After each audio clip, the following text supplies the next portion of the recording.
I feel like Diary of a Breastie was born because of you. Before my diagnosis. I really enjoyed my life.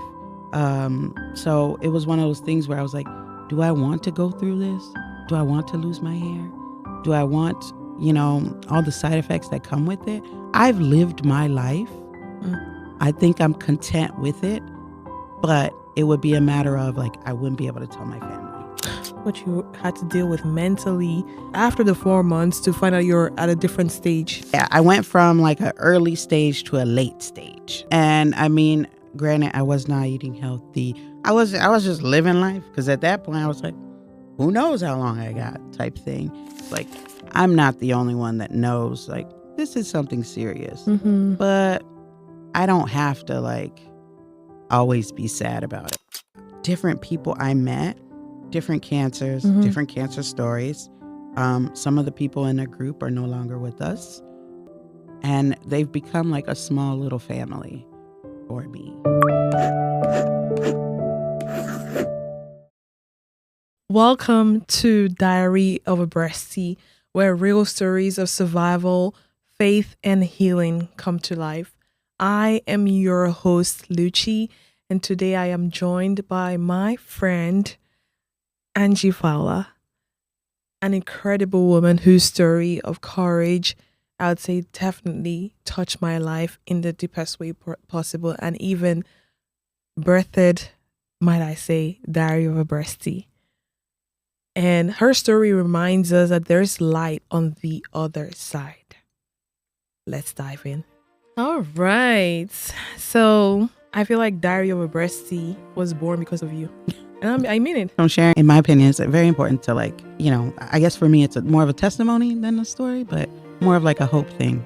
Some people see it as like, when they get the diagnosis, like it's a death sentence. Them to, think about me, right? That was probably like, it gave me the strength that I needed to like push through. So yeah, they boycotted my class for that night. They were like, if you want to stay, we understand, but we're not going to be the reason that you're staying. You need to go home. You need to rest. You're weak, and it's very obvious that you're not. You need to go home.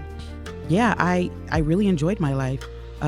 So it was one of those things where I was like, do I want to go through this? Do I want to lose my hair? I've lived my life. I think I'm content with it, but it would be a matter of like, I wouldn't be able to tell my family before I decided to tell family and friends. So between me knowing and me telling them was maybe like a 4 or 5 month period. Oh. Yeah. So I changed from one stage to another during that time. Are you serious? I know it sounds crazy.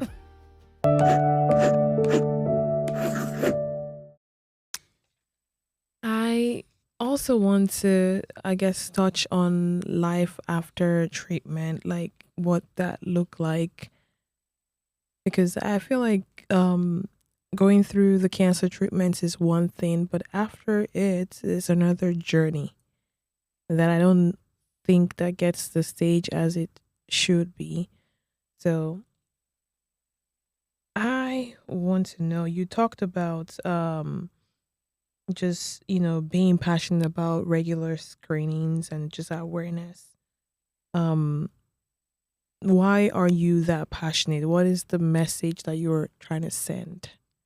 So this goes back to the cancer support group. Mm-hmm. Before that, I didn't know that when I think breast cancer, I think everybody got the same story, Mm. right? Everybody got the same story. And yeah, I knew that there were different types, but my logic was like, I grouped them together. I grouped brain cancer together. I grouped pancreatic cancer together. It was not till I went to cancer support group and I saw like, and I heard and I experienced like different people in different stages. Right now in the cancer support group, there was 4, now 3 girls with the same exact diagnosis that I had. 3 different stories, right? 3 different experiences, 3 different views on it outside of mine, right? And so being in that community and then also being in the community of people that were like had other cancers, right? There were some people that were content and, rest in peace. Some of them did not want to continue with treatment. They were content. Their thing was they were there for their mental health and like, how can I support my family with my decision and things like that. So the reason that I bring up the screenings is because I struggled a lot when I lost my first friend. And when I say lost, I don't mean they lost the battle. No, they fought very hard and they decided it was time to rest. But just not being able to talk to that person anymore. It was a matter of she ignored the symptoms she had. She didn't know how to do a self breast exam. She figured it was something, the whole mammogram thing. They say, I think 40 or 45, and she was like 22. So I'm really into advocating now the self awareness, obviously, self breast exam, and then annual screenings, because not everyone has the knowledge of teaching anatomy, physiology. I question, if I didn't know, would I have even thought to say anything? I didn't have any like symptoms. I hate to say symptoms, but again, I just thought I had gained weight. I thought I gained weight, but had I not known how to do one, who knows? Mm. But not just that, but like I said, with the screenings, and then um, bringing awareness to what it's like to go through that, right? You get people who are like, don't eat too much candy. The candy feeds the cancer. And it's like, all right, Gladys. Right? Not Gladys. Then you got people who are like, wow, you had cancer. You're such a good person. It's like, yeah, cancer doesn't discriminate. Like, oh, You're strong. Did you forget you're strong? Exactly. Oh yeah, I you're didn't have a so choice. Strong. I didn't have a choice. Yeah, it was definitely not my first option for struggles. Go ahead and pass that cancer on here. That was not something that I was thinking about. So yeah. Oh, yeah. It's one of those things. But now, in the stage that I'm at now, it's funny because I get kind of made fun of about it, which is crazy. But when I first got into survivorship, I was all like, breast cancer, pink, pink. I don't know if you know, October is also liver cancer awareness. Wow. But nobody talks about it. Yeah, I read this article and it was like being green in a pink world. Wow. Right? And so I started to become more of an advocate for liver cancer awareness. Nobody talks about it. Nobody knows because you're in a sea of pink in the month of October. So now I've decided, like, I'm not just bringing awareness to just breast cancer. I want to bring awareness to cancer research and how people can support those that are in treatment. I am in remission, right? But I still go to cancer support group. And I meet people who are just like me. My first cancer support group meeting was the 2 days before my first chemo, right? When I went in there, I got all the tips. Hey, bring your own pillow so you don't have to use this one. Ask for a warm blanket or else they'll cheat you out and give you one of the regular blankets. Try and get one of the chairs closest to the window so you have the outlet. Like little things like that. Right. Little things like that. Hey, just so you know, you can't bring any food that has smells because of people being nauseous. Just know that, like it was just, I got so much from that one meeting, and not once did anybody talk about how they felt about having cancer or just like, it was like being around. Cancer was not the focus of that meeting, right? And you asked me how I navigate post treatment. It was okay, so you have the surgery, right? And then they put you on bed rest, right? Mm-hmm. I was on bed rest for 9 weeks, right? I couldn't return to work or anything like that. I did want my first time like leaving the house outside of like, the occasional walk and whatnot was cancer support group. And we talked about what it looks like post treatment. I think everyone there that day Mm-hmm. was out of treatment or in remission or survivorship, whatnot. And I remember I had a panic attack.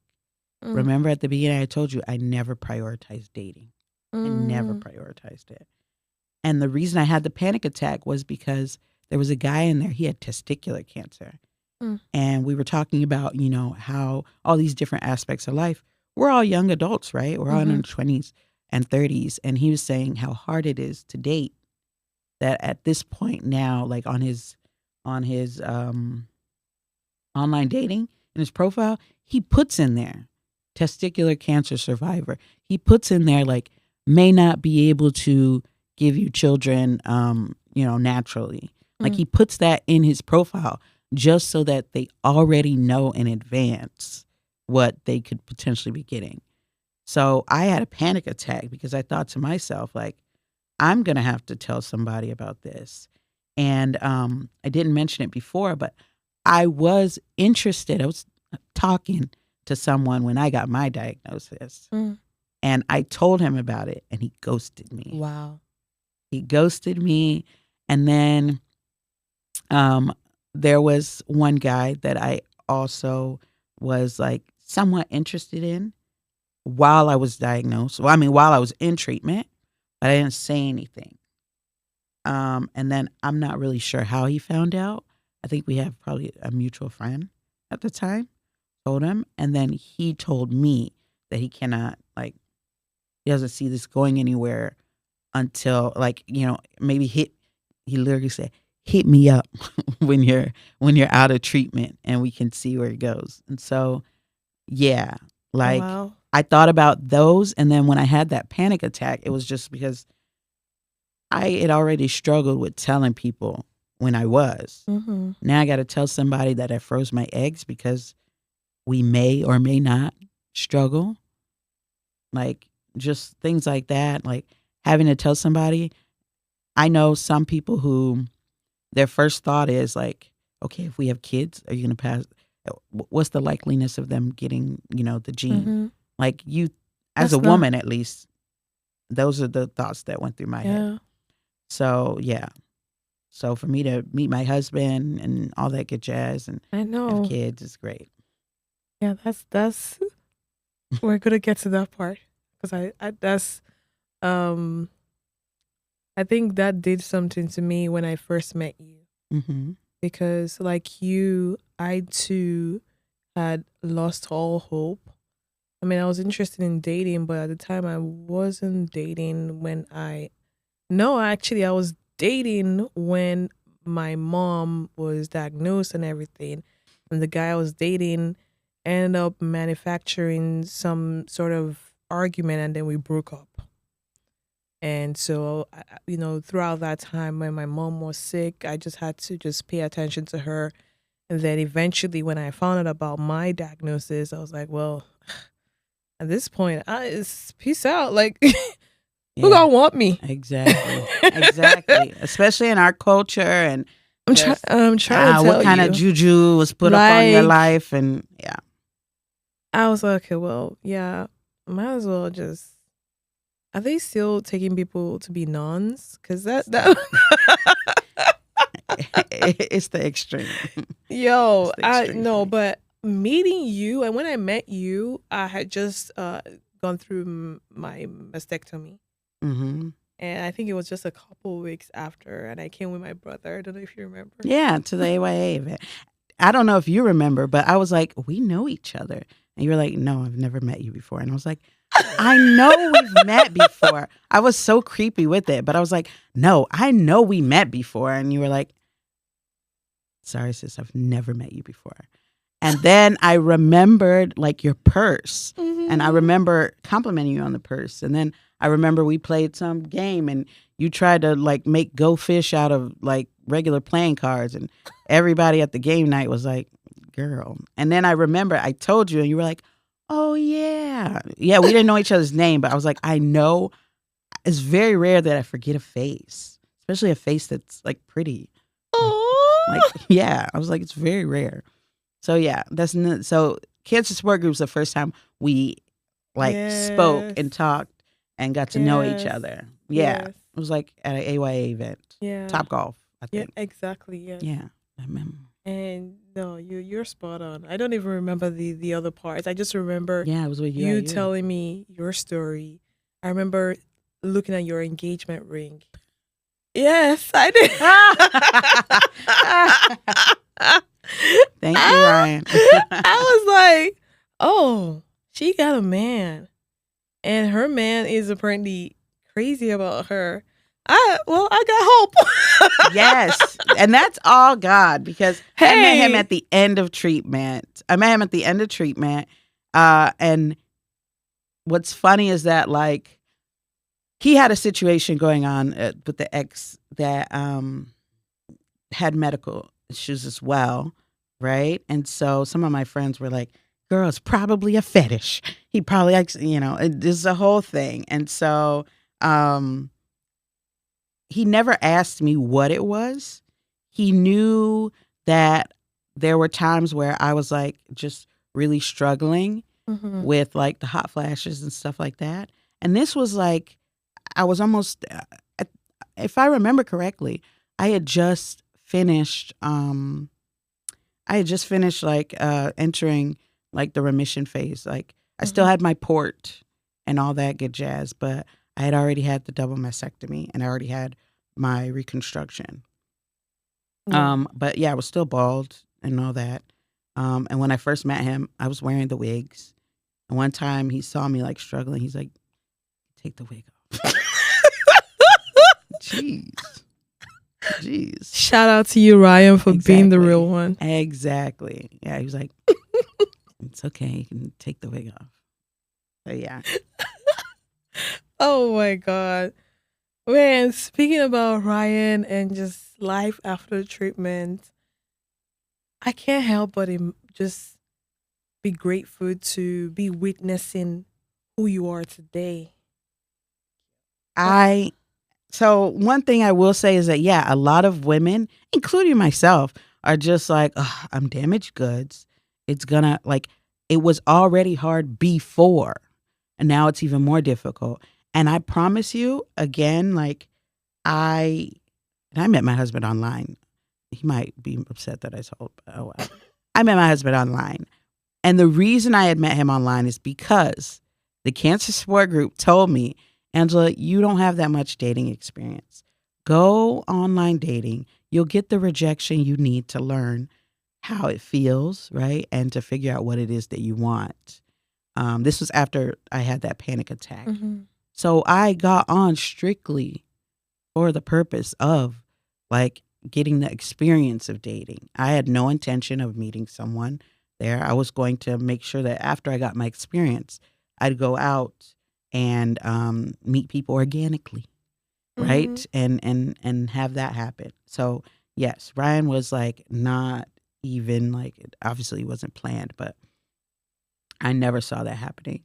Now, I prayed on a regular, and my friends always, especially one of my friends, she always said, like, praying for your husband. This was, I was not dating or anything. She's like, I'm praying for your husband, praying for you and your husband. And it's just like, okay.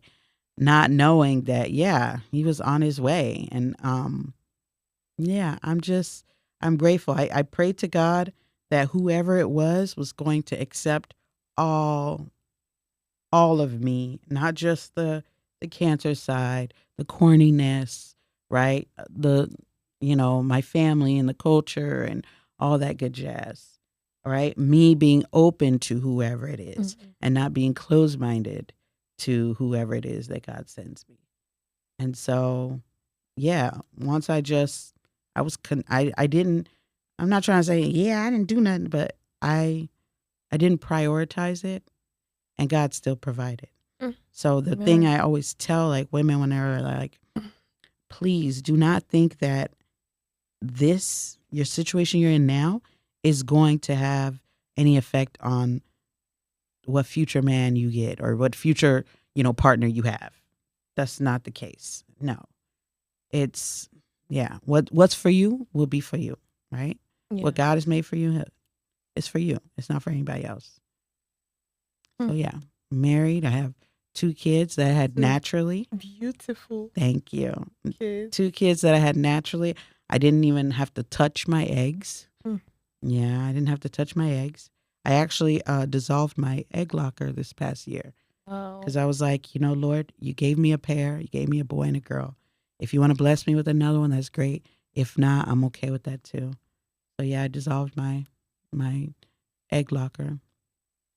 Wow. Mm-hmm. Man, It God was is good. it was $800 a year. So I was like, oh, okay, well, Mm-hmm. maybe it's also yeah.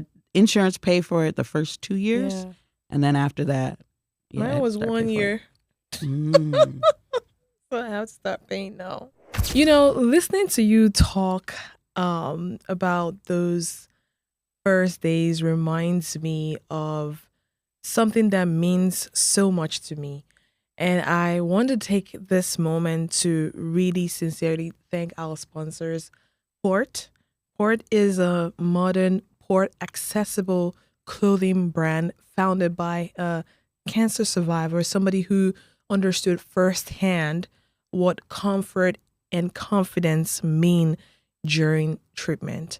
Their apparel is thoughtfully designed and sewn here in the USA using soft, sustainable fabrics that make it easy to access your port or your peak line without sacrificing style.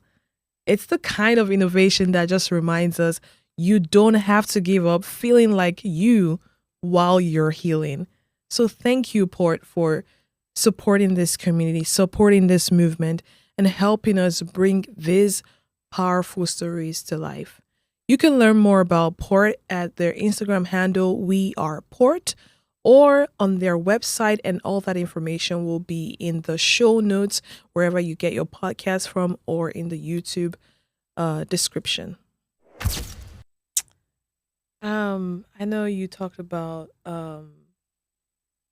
just God's hands, even in life, about after treatment and everything.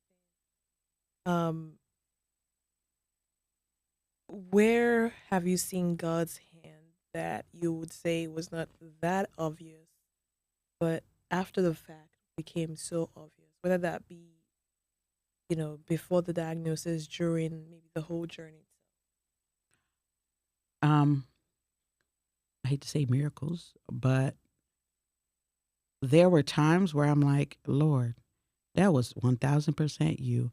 One my after my first chemo, I was not prepared for. They don't. I mean, technically, everyone takes medication and stuff differently, right? I was not prepared for how weak I would be. I collapsed in the shower, and that time when I collapsed in the shower, my brother was home. He's normally not. He's normally at his house.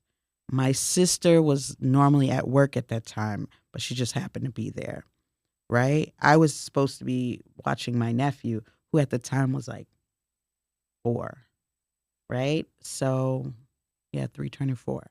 So it was one of those things where when I collapsed and I screamed, right? At the time, I did not know anybody else was home. I could not like physically lift myself. I was in the tub. I couldn't physically lift myself. I was struggling. I threw up all over myself. I couldn't contain what I had. And I was just thinking to myself, like, my poor nephew is, downstairs by himself, right? The adult that's supposed to be watching him can't even watch themselves. Come to find out that they were there. They ran up, they took care of me. And I was like, this is one of those times I've also passed out well, not behind the wheel, but one time I was parked. I was parked. Where was I going? Yeah, I was parked. I was going to the gym. Ended up passing out with the car on and everything like that. Ended up passing out right when I pulled into the parking lot. Like literally, right when I pulled in, I put in the shift thing, Had the door wide open, girl. Wide open. Yeah. Passed out. I came over and there was like two people that were like fanning me. They were like, yeah, you passed. And I was just like, another time I could have got snatched up, girl. With the way, trafficking is going Mm-hmm. these days. There were just so many instances where God had his hand over me, covering me, right? Not to mention the biggest one, which was that financial stress that I had between, I mean, I had the surgery to put the port in. I had the surgery for the egg retrieval, right? Then I had I had to have the double mastectomy. Then I had the reconstruction. Then you have to do another post reconstruction, Mm-hmm. right, to bring the swelling down with the drains and all that. And I'm just like watching all this accumulate, right? And then praise God for Medicaid, right? I got approved for Medicaid, and that's what took care of it. That's why I'll always be an advocate for, you know, Medicaid, because it saved my life. Same with Planned Parenthood. All right. Well, we have gone, I would say, on a roller coaster of a journey here. Mm-hmm. And I have, as much as I've enjoyed sharing this space with you, um, good things must end sometime. Of course. Of course. And it's not like we haven't talked about these things.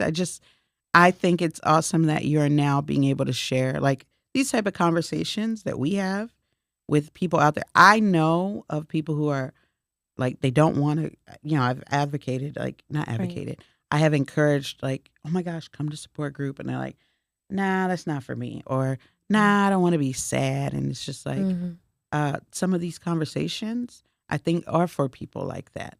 That Absolutely. they, like, I know somebody who I guess thought it was shameful, Mm. like her diagnosis, Mm-hmm. right? And something that she had no control over. Right. She had pancreatic, no Mm-hmm. control over whatsoever.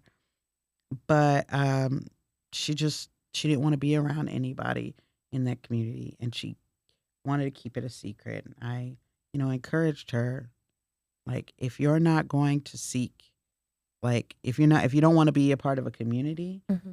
please at least go to therapy. This is not something that you can hold in. Even the strongest soldier, no, it's not something you can hold in. I had every intention of keeping it to myself. And then there were times where I couldn't. My brother graduated. I couldn't even go up the stairs, like to get to the stadium. My brother had to carry me. There were multiple times where I went out with friends, and some restaurants, some bars are 2-story. You get so winded that like I would have to like take breaks, right? Um, and then I also have people, stand up for me in certain situations when I was too afraid to, speak about it. So I think it's great that you are providing this space for people who might not be comfortable yet talking to someone else about it. Yeah. See? And to lighten, Lighten the mood. lighten the mood. Lighten the mood. It's fitting that we have our Breastie lightning round. Oh, my ball isn't going. Yeah. The struggle. It's a cute bell, though. I The like that. Breastie lightning round. Lightning round. Okay, there you go. That's different. Okay, so the Breastie lightning round is ending on a joyful, light Okay. notes, and I'm going to ask you some rapid fire, quick question. I don't want you to think. The first one: what is your go-to comfort food during treatment? What was your go-to comfort food? During treatment? Yes. What do you call it? Euros. Gyro. What is that? Gyros? The Mediterranean one. Churros? No, not churros. No. Gyro. I don't know. that. I think they're pronounced euros. Probably. I don't know. Anyways, Yeah. it's I'll pita find out. bread. It's pita bread, lamb, some tomato, some other stuff. I don't know. But the sweet man, I lived in Arlington and I would drive to Fort Worth. Oh, wow. And he didn't know. And then one day I came in without it. I think it was like cold and I had a beanie on. Came in without it. Mm-hmm. And he asked me. Mm-hmm. And I was like, yeah, I do. And he's like, and you come almost every day here. And he's like, I just thought you had like an addiction. And I was like, well, I low-key do. Not an addiction. Yeah. Then he started doing a buy one, get one for me. Oh. Yeah. And he was like, that way, if you're too tired, you just save it and eat it the next day. But yeah, that was my go-to. Wow. Loved it. That is so cool. Oh, it was so good. Lamb meat. And what song instantly lifts your mood?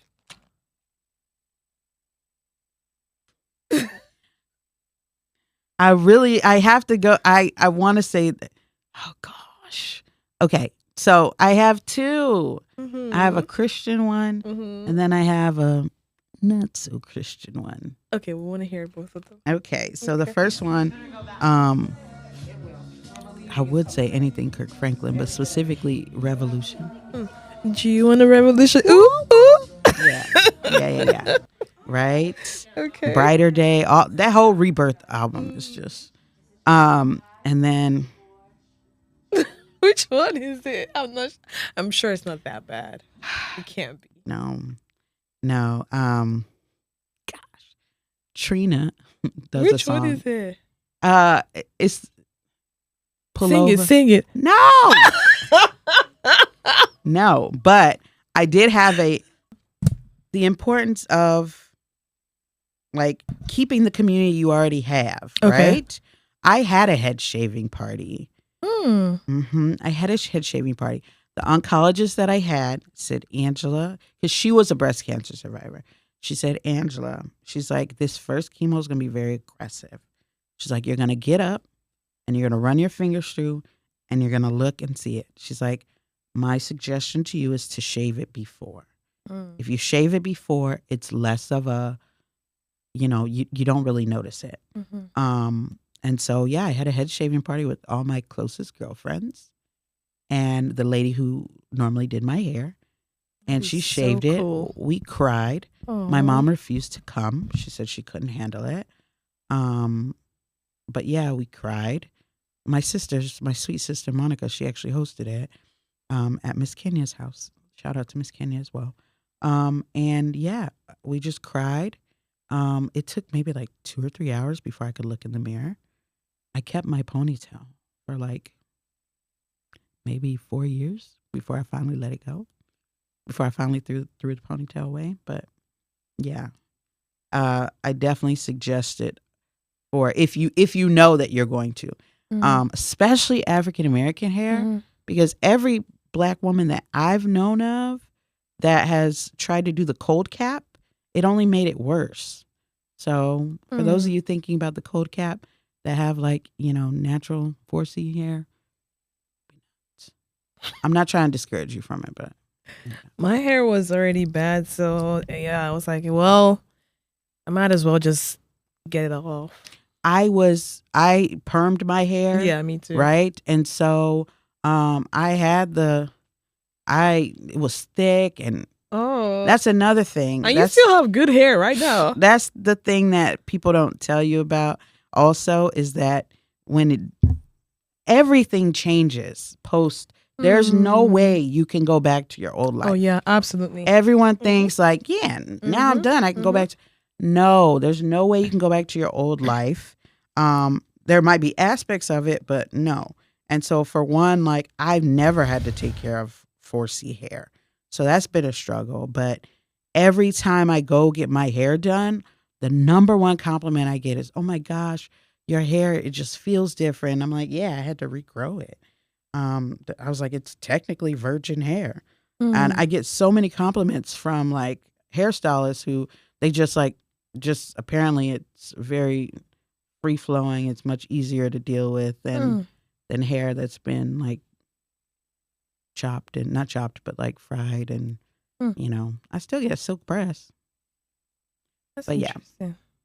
Anyways, yeah, I just want to, if you know that you're going to have treatment, you know that they told you that you are going to lose your hair, do like my oncologist said, get a bunch of your girlfriends or just get a bunch of your friends, have that head shaving party, Mm-hmm. put on some music. I mean, my sister had a charcuterie Yeah. board and everything. It was like a legit party. Head And shaving party. it was a That's head where it's shaving at. party. Yeah. Mm-hmm. Yes. And I mean, Mm-hmm.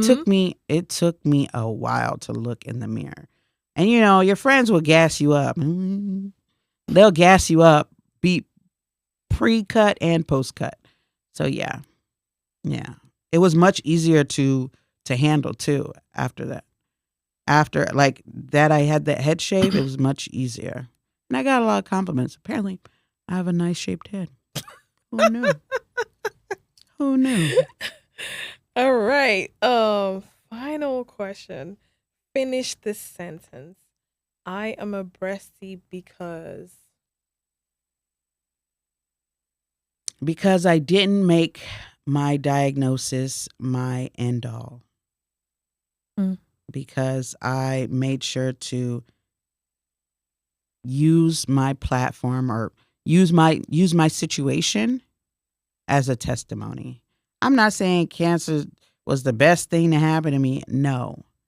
But I don't think I'd be in where I'm at today Mm. without it. I would have never gotten on that app, would have never met Ryan, would have never had my 2 kids. Right? Probably would still be teaching. Hello. Yeah. Yeah. So yeah. Wow. Dang. He's working everything out for your good, isn't he? Exactly. When you don't even know it. Because listen, when that guy ghosted me, I was devastated. He, in my opinion, at the time, I was like, oh my gosh, he's perfect. He's so handsome. He's smart. It's good career. Like, oh my gosh, he's into me. Like, this is great. Like, you know, I'm talking about seeing our children, trying to decide what church we're going to go to since he lives over here and I live over here. Yeah, I was devastated. Come to find out, the reason God closed that door was because he had one already for me. Mm. Yeah. Wow. This has been such a blessing.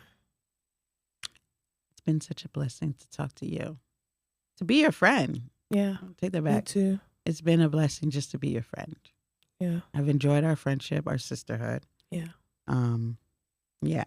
We have mutual friends outside of this, but at the same time, like nobody's going to understand your situation or mine the way we do. Absolutely. Everything from the side effects to the mental toll. Yeah. Mm-hmm. And, you know, I really enjoy those side conversations that we have away from all our mutual friends. Mm-hmm. The little check-ins on the side. Hey, did you? Yeah. It's important. How did that go? It's important because I know, like, for you, obviously you lost your mom, right? Yeah. Mm-hmm. And for me, I don't know. Prior to support group, I didn't know anybody outside of like elderly people who did. And yeah, I think it's just important to make sure that when you do have the community, something as simple as, hey, how you feeling?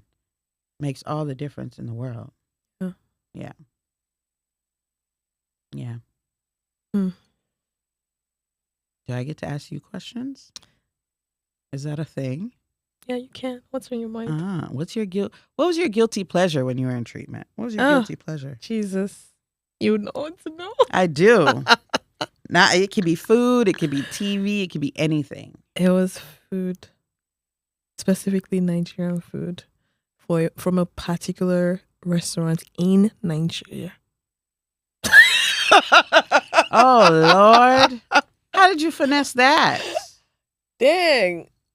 And I don't want to give them too much credit, but I would order osumasuya from I have the Uber because that's the closest thing to. Not Uber. You have it already under your favorites. Girl, bye.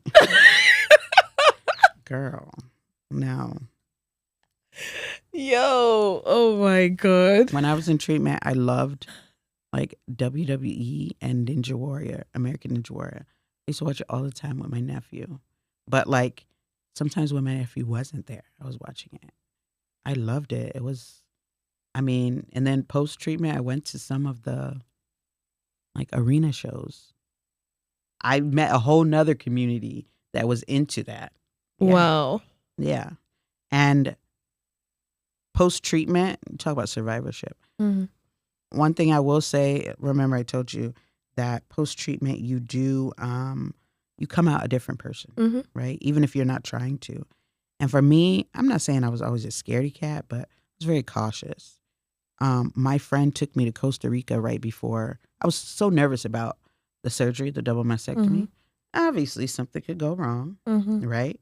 That might be my last, hoorah. So she took me to Costa Rica, and I ziplined through the rainforest. Mm. Like I'm talking about, I did the Superman thing. I didn't Mm. sit on it. I laid flat and through the Wow. rainforest. Something I would have never done before. But the instructor guy was like, when he found out that I, was about to have that, he's like, "You already did all this chemo." He's like, "You've got the strength. You've got more than strength." Yeah, I would have done it again if they weren't going to charge me $35 because you have to like ride all the way back. Yeah. Yeah. Wow. Mm. There's a certain level of bravery, Yeah. strength that comes from it. Oh yeah. Absolutely. Thank you so much, Angie, for just sharing this space with me. You know how much this means to me. You mean so much to me, and I should definitely say that. Your journey is definitely a reminder that faith and healing and hope can coexist beautifully. And so, to our listeners, if this episode inspired you, share it with another breastie who needs to hear it. And don't forget to subscribe on YouTube, here on Spotify, and wherever you get your podcast from. And a special thank you again to our episode sponsor, Port, for helping us share the stories of strength.